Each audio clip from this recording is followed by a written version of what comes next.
Hello friends! So a while back one of you asked how to add a zipper to your corset instead of a busk, so here's a quick tutorial. I'll be demonstrating on this single layer corset so that you kind of get two tutorials in one. My pattern is 4 pieces, so I cut 4 layers each of panels 1 and 4. If you have more panels, you'll need to cut 4 of your first and last panels. To start, undo your zipper and place it at the bottom edge of the corset with the teeth facing away from each other. Now, my bottom edge seam allowance is 1/2 inch, so I'm going to place the zipper a 1/2 inch up from the bottom edge on both sides of the zipper. This allows us to do up the zipper and still be able to bind the bottom edge of the corset.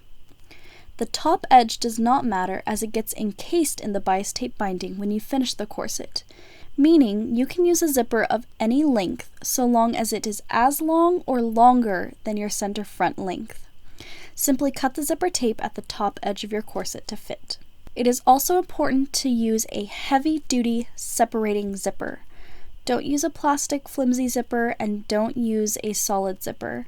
We want to make sure it's very strong so that it doesn't buckle or break underneath the tension of the waist reduction. Stitch the zipper in with a short stitch length using a zipper foot, making sure to backstitch at the start and the end of your seam. Then place your second cut of panel 1 on top, sandwiching the zipper between, and sew again with a very tight and short stitch.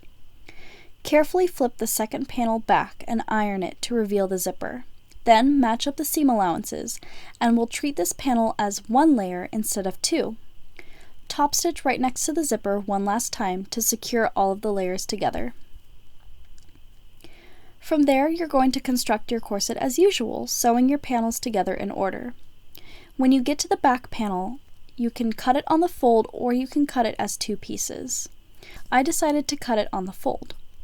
So I ironed it on the fold, aligning the seam allowances together and treating it as 1 panel again. Once the panels are lock stitched together twice, clip the curves and iron very well. Be sure to stitch in the waist tape by stitching it in the ditch between the panels. I played around with having a waist tape only on the sides of the corset, and so far I really like it, although I'm not sure how it will affect the longevity of the waist and if I'll get any stretching, breaking, or rippage or whatever. So I will check in with you guys at a later date to let you know if this is a suitable option. From there, I trimmed the seam allowances, and I also top stitched the seam allowances down, but this is optional. Then I took twill tape to make boning channels over the seams by finding the center line of the tape and basting it into the seams by hand to be sure they were placed evenly. Then I stitched them with the machine. From there, I took a zipper foot to stitch the outer edge of the tape, completing the boning channels over the seam.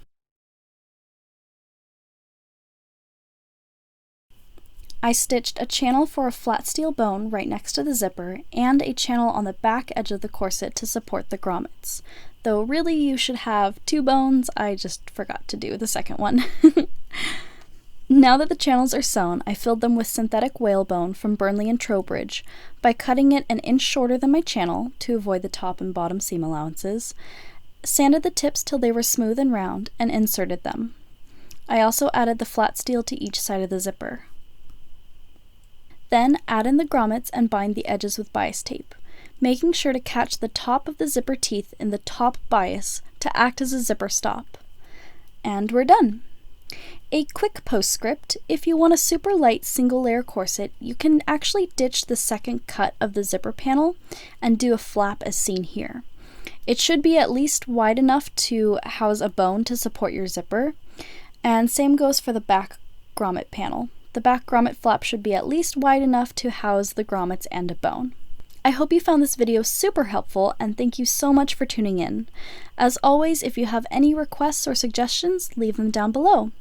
Hit that subscribe button, and I will see you in the next video. Bye!